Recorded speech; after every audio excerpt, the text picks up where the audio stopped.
Soy Laura Hernández Martínez, soy profesora investigadora en la UAM Iztapalapa, en el Departamento de Filosofía y en el área de problemas lingüísticos de México. Trabajo problemas que tienen que ver sobre todo con el uso del lenguaje. Me interesa mucho la filosofía del lenguaje y también me he dedicado mucho tiempo a estudiar los lenguajes marginales, lo que está proscrito en el lenguaje. Ha sido un tema que he trabajado mucho tiempo. Pues yo pienso que mi trabajo es muy interdisciplinario, porque en realidad la lingüística nace como una disciplina formal, muy psicologista, ¿no? Muy centrada, digamos, en la gramática como parte, digamos, del conocimiento del lenguaje y es difícil trabajar temas que tienen que ver con el uso del lenguaje solo desde una perspectiva puramente lingüística, ¿no? Digamos, la sociolingüística trabaja temas sociales, pero también tiene un enfoque muy variacionista, que se llama, que es un estudio muy estadístico. Digamos, a mí me interesa más como el lenguaje vivo, ¿no? Un poco, digamos, por eso me interesaba lo prohibido, ¿no? Porque pensaba que ahí había como un tema poco explorado, ¿no? Incluso por otras disciplinas. Bueno, yo estudié filología hispánica en Cuba, la licenciatura y después el doctorado en el Colegio de México y finalmente obtuve el grado de doctora en Humanidades en la UAM Iztapalapa, que es el lugar donde trabajo. Pues en la UAM los profesores que tenemos grado damos clase en el posgrado y en la licenciatura, en las dos áreas. Y también somos investigadores, ¿no? Digamos que es una cualidad de la UAM, que la investigación tiene que estar conectada con la docencia. Entonces, digamos que mi trabajo de investigación siempre está muy proyectado a los cursos que doy y a las tesis que dirijo, que son sobre temas, como decía, que tienen que ver con el uso del lenguaje en diferentes ámbitos, ¿no? Hay alumnos que les interesa, no sé, por ejemplo, cuestiones como el lenguaje inclusivo, que ahora es un tema importante políticamente, hay un debate alrededor de eso. Y por ejemplo, es un tema que ahora estoy trabajando en una clase, ¿no? En la licenciatura, que es una clase optativa que se llama gramática normativa y entonces debido, digamos, a que el debate está muy centrado en si es correcto o no es correcto, si tiene eficacia política al final el lenguaje inclusivo, me pareció que era un tema pertinente para una clase sobre normatividad.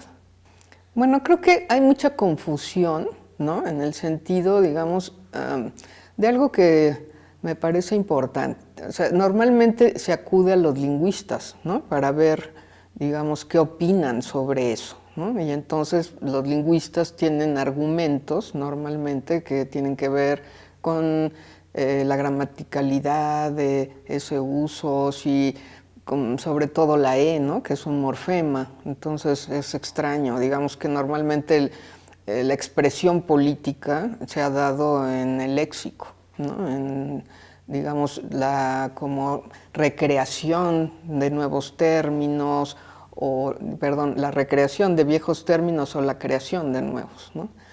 Y en este caso es muy raro, ¿no? Que un morfema de género digamos, aparezca y empiece como a representar una bandera política, ¿no?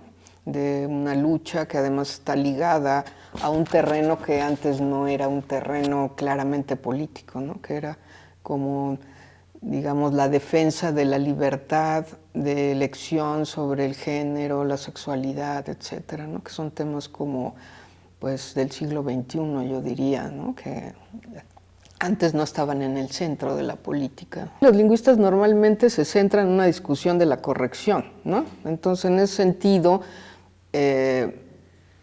este morfema no es parte de la gramática del español, ¿no?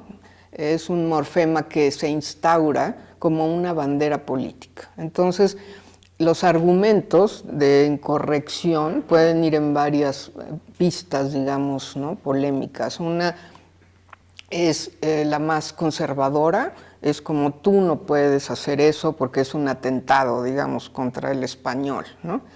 Pero habría otras que dirían que no es eficaz, porque digamos que usar eso no va a cambiar la situación ni de las mujeres, ni de los homosexuales, ni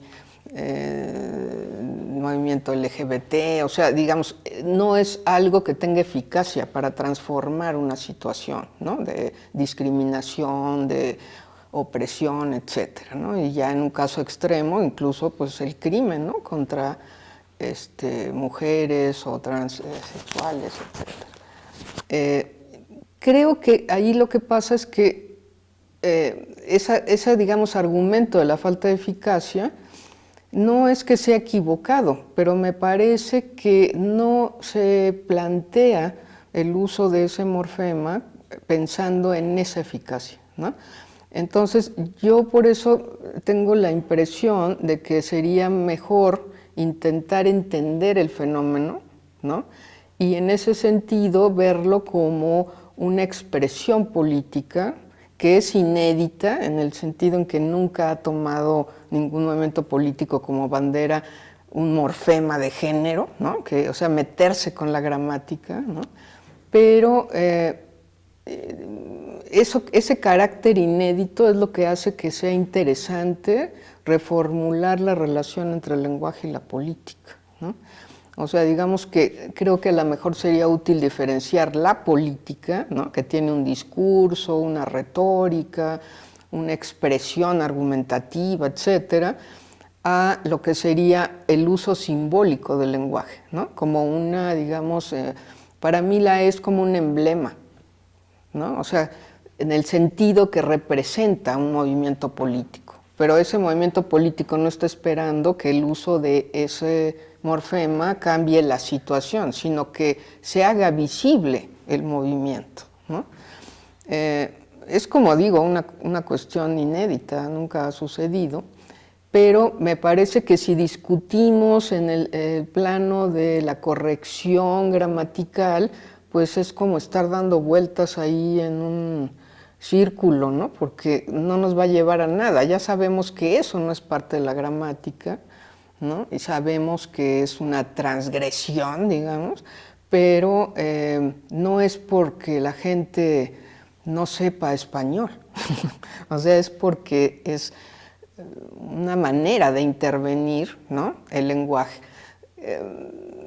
Creo que aquí otro aspecto importante es que hay que ver que ese morfema es el morfema de género, ¿no? Entonces, en la gramática hay un género que es para el masculino y el femenino, ¿no?, que sería como la representación de un género binario. Y digamos que la posición que plantea el movimiento que establece este cambio está impugnando esa idea de un género binario. Por eso yo sí creo que es un movimiento que usa el lenguaje como en un sentido simbólico, ¿no? Es como, ¿cómo podemos hacer visible esto que estamos impugnando, que tiene que ver con la idea de que lo normal es ser hombre o mujer y todo lo otro es anómalo, etcétera? Bueno, pues calando en la gramática, ¿no? Y me parece como un punto importante, ¿no?, y relevante de atender, pero no en la discusión de si es correcto o no, por ejemplo, que no creo que eso tenga mucha utilidad, ni tampoco creo que en el sentido de que debemos usarlo, ¿no?, que ese es otro punto que me parece que se discute poco. Dado que nadie, a menos que sea una persona reacia a aceptar esa realidad, esa revolución, digamos, de la sexualidad, todo el mundo acepta que es una lucha legítima, ¿no? Y en ese sentido, eso se puede transformar en algo políticamente correcto, en donde se imponga a los demás usarlo. Y eso me parece también un tema importante, porque esa imposición, ¿no?, ya tiene algo de autoritario, ¿sí?, en el sentido en que no todo mundo se identifica con esa bandera, ¿no?, digamos, o la entiende o está dentro de ese movimiento, y al imponerse ese uso, pues hay cierta, pues como autoritarismo, ¿no?, de un movimiento que nos obliga a hablar de una manera que, digamos, yo me rebelo ante eso, ¿no? O sea, yo pienso que cada quien debe hablar como le dé la gana, responsabilizarse de lo que hace, pero no puede obligar a otros a que hablen como él o ella decida que es correcto hablar. O sea, ¿sí? O sea, me parece que es un poco llevar la cuestión al lado en el que están los conservadores, pero en el polo opuesto. No sé si me explico bien. Eso es la historia de nuestra lengua. Por ejemplo, el hecho de que muchas palabras sean masculinas o femeninas tiene que ver con una historia, ¿no?, de latín, de la declinación, ¿no?, de que esa palabra llegó al español con A porque su declinación tenía que ver con ese sonido, y así llegó al español, o se derivó en una A, en una O, ¿no?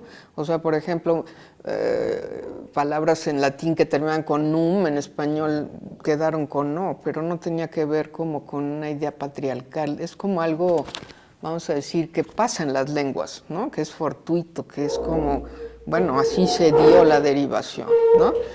Lo que creo que sí es un problema de poder es el discurso, ¿no? Por ejemplo, decir, me acuerdo el profesor Moreno de Alba, que ya murió, una vez en un coloquio que yo organicé hace mucho sobre ese tema, él decía, por ejemplo, que es algo evidentemente patriarcal, contrario, digamos, a la visibilidad de la mujer, ¿no? Decía él un texto, por ejemplo, que había en un libro de primaria, ¿no?, que decía que los nómadas eran hombres que iban de un lugar a otro con sus mujeres y sus trastes, ¿no? O sea, es como ahí, ¿no?, es donde está, ahí sí, ¿no?, muy claramente eso, ¿no? Y ya habría muchos ejemplos.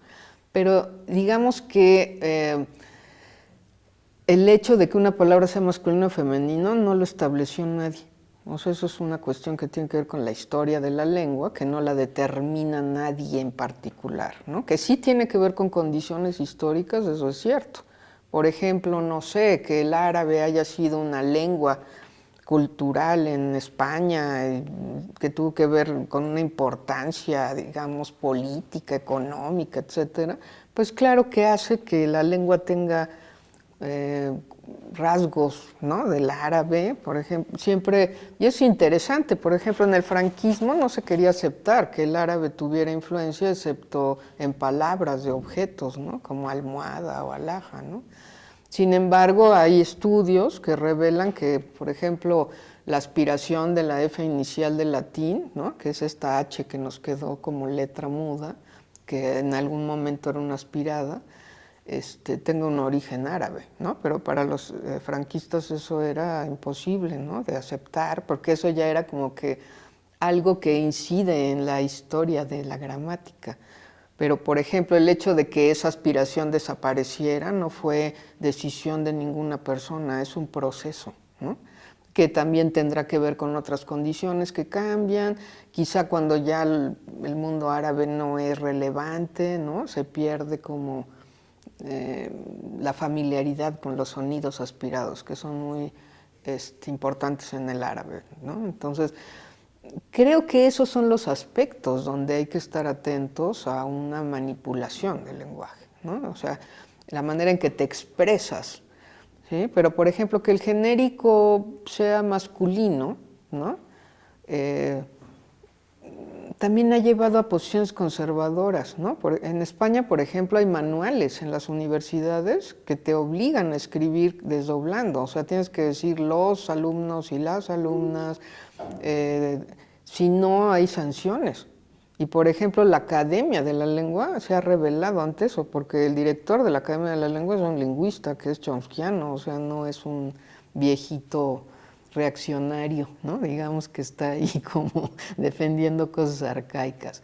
Digamos, es un lingüista, ¿no?, que sabe cómo funciona la lengua. Y, por ejemplo, él se revela ante eso, él dice, no, eso no se puede imponer, ¿no? Tendría que ser como... Y bueno, da argumentos que son interesantes, ¿no? Que de pronto no es suficiente para lo que pretenden hacer. Habría casos donde el desdoblamiento no se puede hacer. Por ejemplo, en las palabras que terminan con E, que son masculinas y femeninas, entonces ahí es el artículo, pero entonces el artículo sigue siendo masculino o femenino. O sea, sí hay un debate, ¿no? Sobre eso, no es tan sencillo. Y me parece que sí, a pesar de que la Academia de la Lengua sea una institución, pues no sé, cuyo origen es monárquico, colonialista, etcétera, y habría que decir que hay, por ejemplo, otras lenguas, como pensemos el portugués de Brasil, nunca ha dependido de una academia del portugués de Portugal, por ejemplo, ¿no? Hay una independencia total. Nosotros hemos sido todavía como muy colonizados lingüísticamente, ¿no? Con respecto a la norma castellana, sobre todo de Madrid, ¿no? Eso es como un tema también muy interesante, ¿no? ¿Por qué no hemos podido liberarnos, ¿no? De esa dependencia? Creo que eso se debe en gran medida a que había mucho miedo, ¿no? De que Estados Unidos hiciera que el inglés fuera una lengua que nos invadiera, y entonces se defendió mucho la hispanidad contra esa amenaza, digamos, norteamericana, ¿no? Creo que esa podría ser una hipótesis interesante, ¿no? De por qué no hemos podido romper, y que se hace más fuerte cuando vemos que los argentinos son más rebeldes, ¿no? O sea, los argentinos, por ejemplo, en los 70 hicieron un manifiesto, escritores como Cortázar, Borges, Piglia, o sea, escritores muy importantes, contra la academia, o sea, de no observar ya lo que la academia estableciera sobre el uso del español en Hispanoamérica, ¿no? Y bueno, también sabemos Gabriel García Márquez, ¿no? En los 90, cuando fue esa reunión de las academias, dio un discurso contra la ortografía, ¿no? O sea, que desapareciera la H y que ya no se pusiera Z, ¿no? Eso fue un escándalo tremendo. Entonces, ahí hay una lucha, digamos, ahí sí, ¿no? Que tiene que ver con una independencia lingüística, ¿no? Pero en el caso del lenguaje inclusivo, hay que pensar que también es un movimiento internacional, o sea, no es de México, de Hispanoamérica, es una cosa mundial, ¿no? Por ejemplo, en Suecia hay una política lingüística establecida de usar un neutro que ellos tenían en la gramática ahora para no usar femenino y masculino, ¿no? Pero digamos que es una política lingüística, ¿no? Entonces, cuando hablamos de una política lingüística, ahí lo que está sucediendo es que el Estado, ¿no? Establece una obligatoriedad de usar tal o cual, que es un poco lo que pasa con los manuales de España, ¿no? Pero solo están remitidos como al uso de la lengua culta, como si fuera un signo, digamos, de cultura hacer eso, ¿no? En cambio, en Suecia es un uso generalizado, ¿no? No sé, no estoy muy enterada de las coerciones que haya para quien no lo usa, pero supongo que en los espacios públicos debe ser como más sancionable, no sé, en la televisión, en los periódicos, o no sé, bueno, ya son cosas arcaicas también. En las redes sociales es en realidad donde surge eso, ¿no? Por ejemplo, yo creo que parte de lo que hace muy raro el fenómeno es que en realidad se originó en la escritura, porque el origen de esa E es la arroba y la X, que también hay que señalar que los primeros que la usaron fueron los zapatistas, ¿no? Y los zapatistas hicieron una revolución en el discurso político. Ellos empezaron a usar el Internet, y eso permitió que el movimiento zapatista fuera conocido en todo el mundo. Y entonces hicieron como una revolución también del lenguaje que tuvo que ver, ¿no?, con esta cuestión de que el Internet lo que permitía era, por sus condiciones, ¿no?, y el soporte, que es una pantalla, entonces no puede ser tan extenso, una escritura diferente, ¿no?, que estuviera más adecuada a estas presiones de tiempo, ¿no?, y en otro espacio, digamos, ¿no?, que es esta idea del soporte que es la pantalla. Eso creo que es vamos a decir, como el antecedente de la E, ¿no? Entonces también eso es como inédito, o sea, que venga un movimiento político a usar un emblema político, pero que su origen es la escritura, ¿no? Pero hay que decir una escritura que no es la escritura formal ni culta, sino esta escritura democratizada, ¿no? De las redes, que, digamos, inventa escrituras todo el tiempo, nuevas formas de expresión, que violenta la ortografía, ¿no? Que hasta el Bosque acepta que sería, él dice, es lo único prescriptivo en la academia, ¿no? Pero digamos que ahí en las redes hasta eso murió. O sea, la ortografía, yo diría que hay otras ortografías ahora, ¿no? Que tienen que ver con una lógica de esa escritura, que es una escritura oralizada, porque hay una, digamos, posibilidad de conversación permanente, ¿no? En esa escritura, que puede ser en tiempo real ese contacto. Entonces, creo que estamos ante una revolución del lenguaje que hace que esos límites que antes eran muy establecidos y claros entre lo escrito y lo oral, donde lo escrito era como el modelo de la lengua culta también hablada, está quebrándose, ¿no? Digamos que ya la oralidad invadió la escritura, ¿no?